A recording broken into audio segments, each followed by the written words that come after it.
Thank you, John, for that wonderful introduction. And it is indeed a pleasure to be here with you and to be here at this wonderful, wonderful school. Let me tell a quick story about Professor Cannon.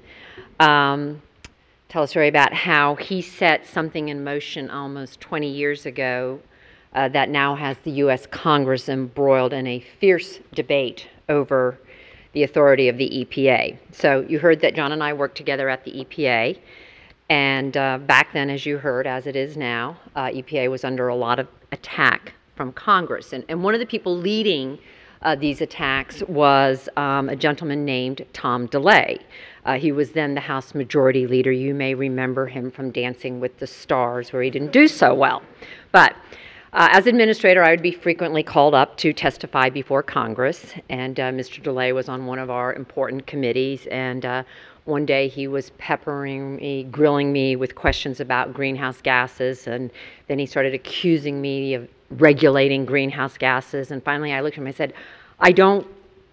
we're not regulating them, we're studying them. We're not regulating them, we're studying them. That's what EPA does. We study things, we look at the science. But the exchange sort of escalated, and eventually he said to me, Mr. DeLay said, well, do you even think you have the authority to regulate greenhouse gases? And I said, well, I don't know. I said, the words don't appear in the Clean Air Act. I don't know. But I said, I'm happy to take a look, and we can send you a memo. So we did. We took a look, and we concluded that, in fact, the Clean Air Act does allow EPA to regulate greenhouse gases. And as you know, as students of the law, the Supreme Court ultimately agreed with our conclusion and found that if EPA determined that greenhouse gases endanger public health and the environment, then EPA actually had an obligation to regulate greenhouse gases. And so the important thing to know is that memo is commonly referred to as the Cannon memo because it was written by John Cannon. And so, John, 20 years later, it's because of you, there is this debate in Congress about how and whether EPA should regulate greenhouse gases. And so I thank you for your very insightful and important reading of the Clean Air Act. It was 41 years ago that over 20 million Americans across the country took to their park, their streets, their neighborhoods in one of the largest national demonstrations in the history of our country. It was the first Earth Day, April 22nd, 1970. And in community after community, Americans were demanding that as a people we protect those things we all share. We protect the safety of our air, our land, our water. And I think it was fair to say that that day the modern environmental movement was born. Later that year, Richard Nixon created the EPA, sparking an unprecedented bipartisan legislative effort to establish federal anti-pollution safeguards. Now, prior to that time, most of our pollution efforts had been left to the states. But in many instances, the immediate pressures in the states of creating jobs, the demands of local business, the need to grow, had simply proven more important than actually protecting our environment. And city after city, state after state had essentially failed in their efforts to protect the air, the land, and the water. By 1970, our city skylines were so polluted that in many places it was impossible to see from one city skyscraper to another. I once, in one of my travels at EPA, I once met an older gentleman who told a story of how, as a young lawyer, when he would go off to work in the morning in downtown Pittsburgh, he would actually take a second white shirt because by noontime his shirt was so soiled from the pollution that it was no longer white. And so he would change into a clean white shirt for his afternoon appointments. We once had a river that was so fouled with raw sewage and toxic chemicals that it caught on fire. The Cuyahoga River literally caught on fire. Human waste in the Potomac River flowed by the Lincoln Memorial. And so there was this great sense of urgency. There was this great commitment. There was this desire to really do right by the environment. Now, it wasn't as if we hadn't done some things. In 1916, we had created the National Park Service, which gives us such beautiful places that we can visit with our families on vacation. In 1918, Congress had adopted the Federal Migratory Bird Treaty. Women at the time, it was high fashion to wear beautiful feather plumes in their hats, and this was leading to the extinction of many bird species, and so Congress had actually stepped forward and banned the sale of plumes. But when it came to the pollution of our air, our water, our land, we had ignored even the most basic steps. Instead, we chose to believe that nature could actually solve the problem. There's a saying, probably many of you know it, a solution to pollution is dilution. If we just build those smokestacks a little higher, the air pollution would float up and away. If we could bury the waste out of sight, it would be out of mind.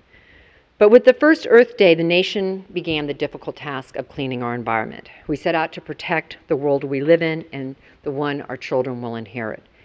I think it's important to recognize that it was really a moral and ethical obligation, and it was a broadly held commitment. It was a national consensus, people demanding that their government protect those things we share. It was a bipartisan commitment. This was not a Democrat or a Republican issue. It was a commitment that was broadly held among the American people and their elected representatives.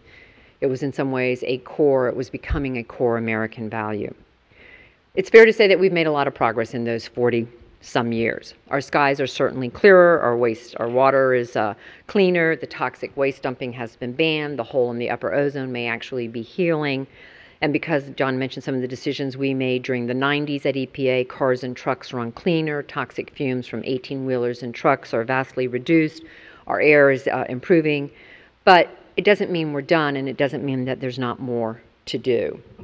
I think there probably were those people 41 years ago when we began this effort of protecting the environment who thought the day would come when we could simply check it off the national to-do list. Environment clean, air safe, water clear, let's move on to something else. But I think there were also those, and many more, who understood that the task and the job of environmental protection is not one that can be completed in a year, a decade, or even a lifetime. That instead, there was an ongoing responsibility of environmental protection, and it was a responsibility that will always be with us. I believe it is a responsibility made even greater today when we consider the magnitude of climate change, a challenge that is not as easily crystallized as those of the 70s. The challenge of climate change is obviously greater than the challenges we faced in the 70s. Now, it's one thing for the public to demand action of its elected officials, of its appointed officials, when you can see, taste, and feel the pollution, when you can take a picture of the pollution and put it on the evening news. The climate change challenge is more subtle, it is more complex, and solving these challenges is even more important to our future than the work we have already done. In many ways, despite the progress we have made, the work we have done was simple compared to what lies ahead. The global emissions of industrial carbon dioxide pollution, a greenhouse gas, has more than quadrupled since 1950. The atmosphere contains over 30% more carbon dioxide than at the beginning of the Industrial Revolution. And I don't have to tell most of you, I would think, that leading scientists around the world have formed a consensus that the phenomenon of climate change is real, the impacts are significant, and we need to take action before the results become our reality. The Academy of Sciences found that 98% of scientists agree that climate change is real, human-caused, and underway. 98% of the scientists. Now, climate change manifests itself not just in higher temperatures in our atmosphere, it's earlier springs, it's longer summers, it's stronger hurricanes, more tornadoes. This year, in April, we had 600 tornadoes in the United States. In 1 month, we had 600 tornadoes. That is double the previous 1-month record. It means harsher winters, rising sea levels. You know, it starts to sound like a Hollywood movie disaster. Unfortunately, it's not a movie. It's real. The impacts of many of the environmental challenges we have faced to date were reversible. We were able to remove raw sewage and many toxic chemicals from our rivers and lakes. The Cuyahoga River is today fishable. But many of the effects of climate change, such as sea level rise, are not reversible. You know, one of the great things of working at EPA are the wonderful engineers you get to work with. There's not an engineer in the world that will be able to reverse the sea level rise once we start to see the infiltration in our freshwater supplies. To fail to act now is to leave to future generations not simply a river on fire or a toxic waste dump to be cleaned up, but an irreversibly changed planet. Generations after generations have left problems and challenges to those who came after them, but no generation has, as yet, left a permanently changed planet. Now, there are lots of naysayers. They're getting a lot of attention right now. The climate deniers, there's all kinds of different things you can call them. They're vocal, they're loud, they're organized, they're well-funded. They argue that we need more evidence, that we need more science. They question the veracity of the scientists. They discount the mountain of scientific evidence and consensus. The full-time climate science deniers have become what some people call merchants of doubt. Much like the tobacco industry, when they questioned the link between cigarettes and cancer, the goal is to create enough uncertainty about the link between pollution and climate change that the political battle will revert back to whether the problem exists rather than how to solve it. But again, answer this. How do we reverse sea level rise once low-lying islands are flooded and fresh drinking water supplies infiltrated? How do we turn back another Class 5 hurricane like Katrina? How do we stop the rain and flooding of homes and neighborhoods in North Dakota or Tennessee? How do we make it rain in drought-stricken Texas? 40 years ago, with unprecedented public commitment and support, we accepted the challenge of environmental and public health protection. We accepted it as a moral and ethical responsibility. And it is exactly that commitment and the tools that have served us to date that must form the basis for meeting the challenge of climate change. First, we must be willing, as we have been, to set strong pollution reduction standards and strong public health and environmental safeguards, even if there still may be some scientific questions to answer, another study to be done. Remember, that is the very nature of science itself. It will always ask another question, do another study, conduct another test. Standards must be based on a body of evidence, an analysis, review, the weight of the science available, but the fact that some scientists continue to study a matter should not, in and of itself, be enough to delay the decision. John mentioned the fine particle standards. Those standards were set because we had a body of evidence that showed that millions of Americans, predominantly older Americans, were being adversely affected. And we made a decision as a country to set the standards, reduce the sulfur in diesel, and that has contributed to lives saved. More than 30 years ago, we made an important public health decision to ban lead in gasoline. What the scientists told us then was that lead in gasoline, exposure to lead from gasoline, was lowering IQ levels in children. They couldn't tell us how many IQ points. They couldn't tell us with absolute certainty which child or when the effects would occur. But we did decide as a country, based on the available science, based on the weight of the evidence, to phase out lead in gasoline. Should we have waited another 10 years to see how the lead affected children of the 70s fared in the 80s before we acted? If we had waited to know precisely how many IQ points were being lost, another generation of children would have suffered needlessly, would have been harmed needlessly. A tragedy for them, a blow to our economy, a blow to our society. We must be prepared, as we have been in the past, to set standards based on the weight of the evidence. Second, we should count on American ingenuity to solve our challenges. We must be willing to set public health standards, even sometimes not fully understanding at the moment we set them how we are going to meet them, not fully understanding what the technological solution will be. Good old American innovation and ingenuity have served us well in this field and can continue to serve us well. Once our goals are set and deadlines are clear, our engineers, our scientists have proven time and time again that they can meet those standards cheaper, faster than the industry originally predicted. When faced with a goal, we rise to the challenge. When the U.S. banned chlorofluorocarbons, I was actually working in the United States Senate for then Senator Gore during the debate of the Clean Air Act of 1990. And there were very wise senators who took to the floor to say, if we ban CFCs, which is what we were using in refrigeration at the time, we won't have air conditioning in our cars. We won't have refrigerators in our homes. But we made the decision to ban it. There wasn't an alternative available, but in making that decision, we created an opportunity, an investment opportunity, a market opportunity. And much more quickly and at much lower cost, a substitute became available.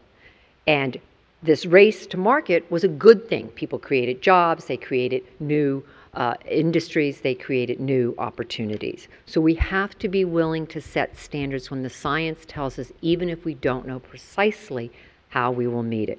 Third, we must be willing to set public health and environmental standards even when the predicted costs appear to be greater than the benefits.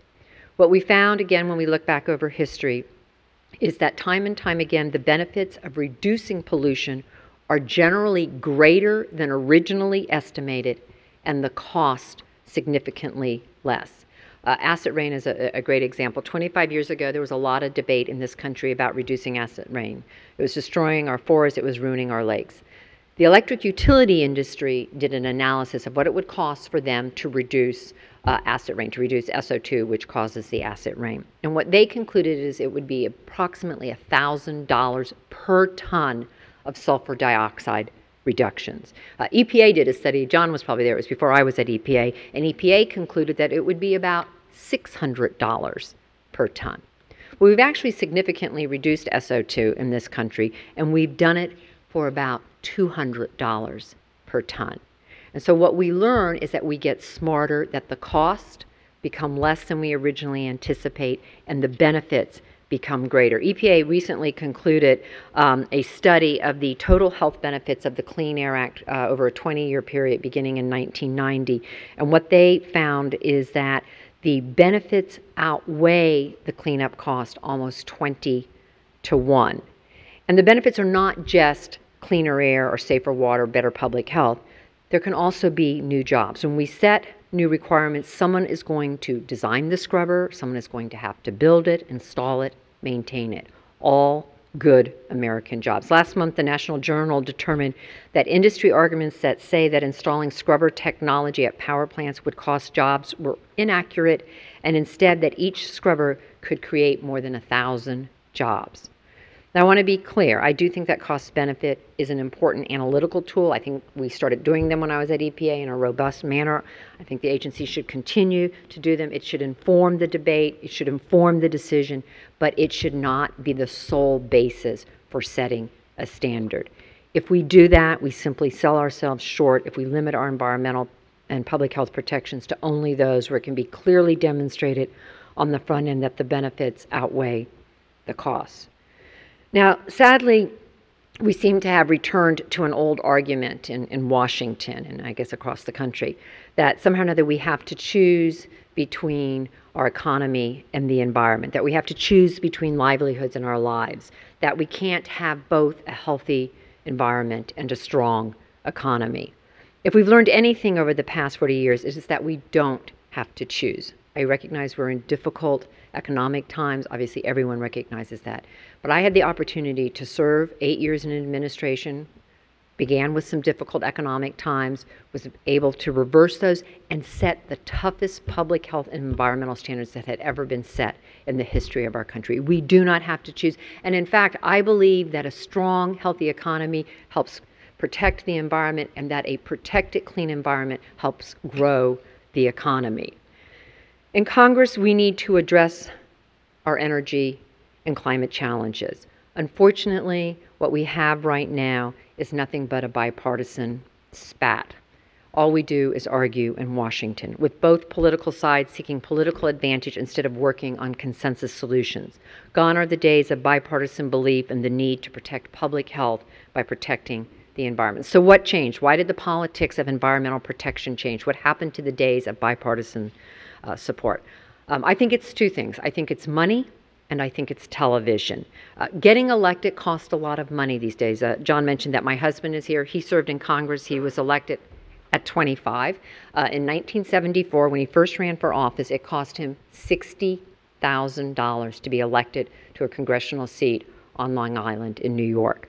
In the early 80s, when I first came to Washington, the average amount of money a member of Congress had to raise was $360,000, and for the Senate, about $3 million. In 2008, the average cost for a House seat, $1.3 million. Now remember, they're doing this every 2 years, and for the Senate, over $7 million.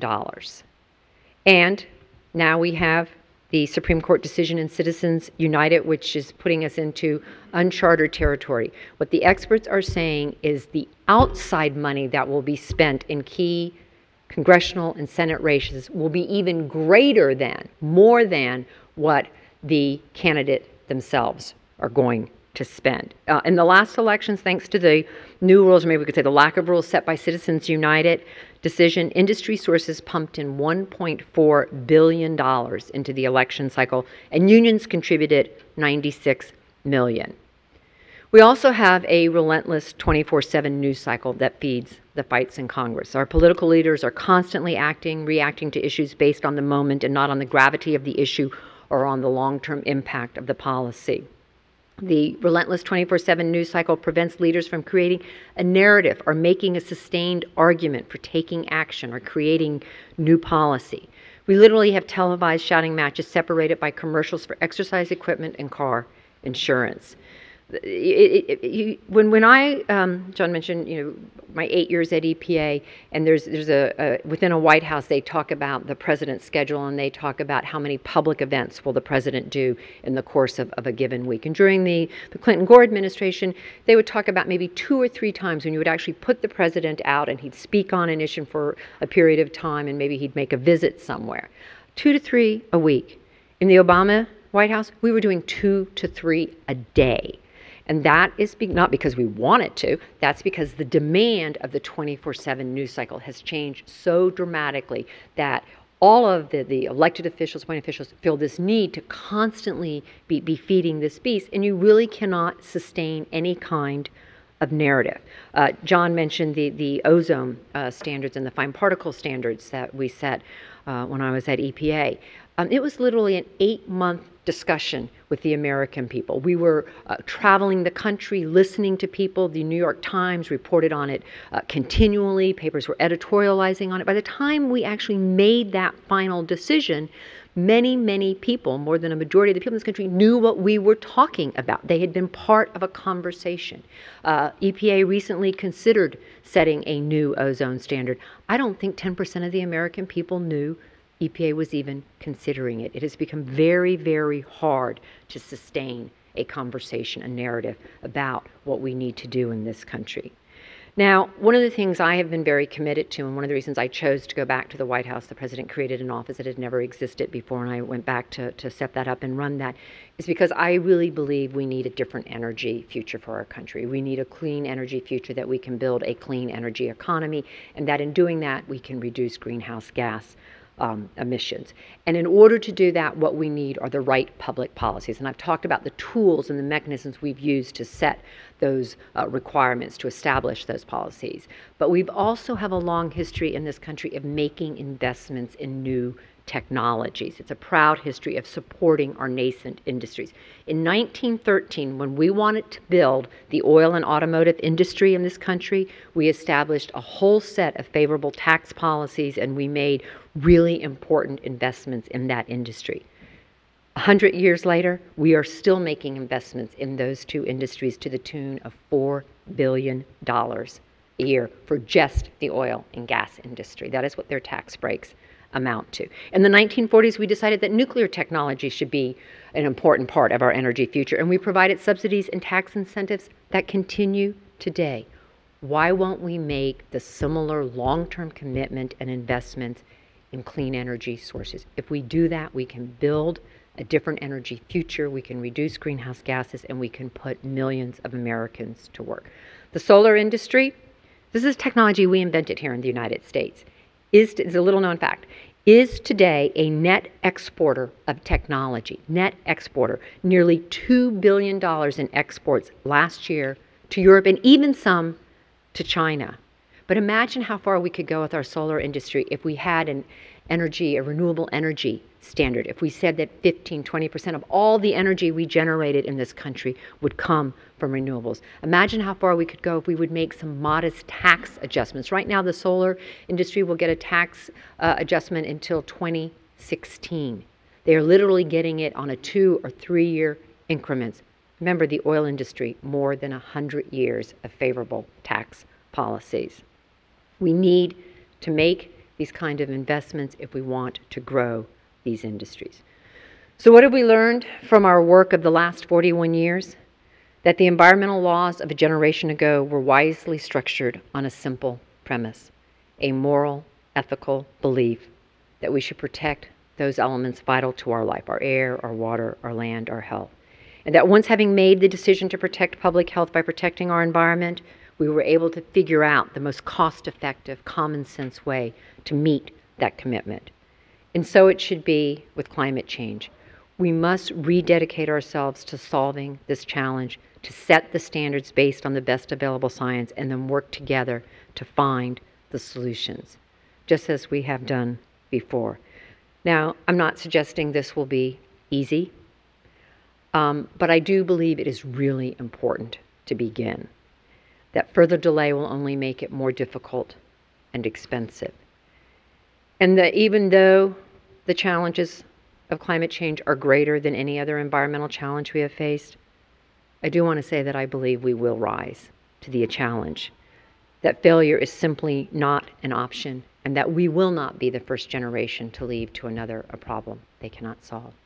I thank you for your time. I thank you for coming, and I thank John for the honor of being with you all today, and I'm happy to answer any questions.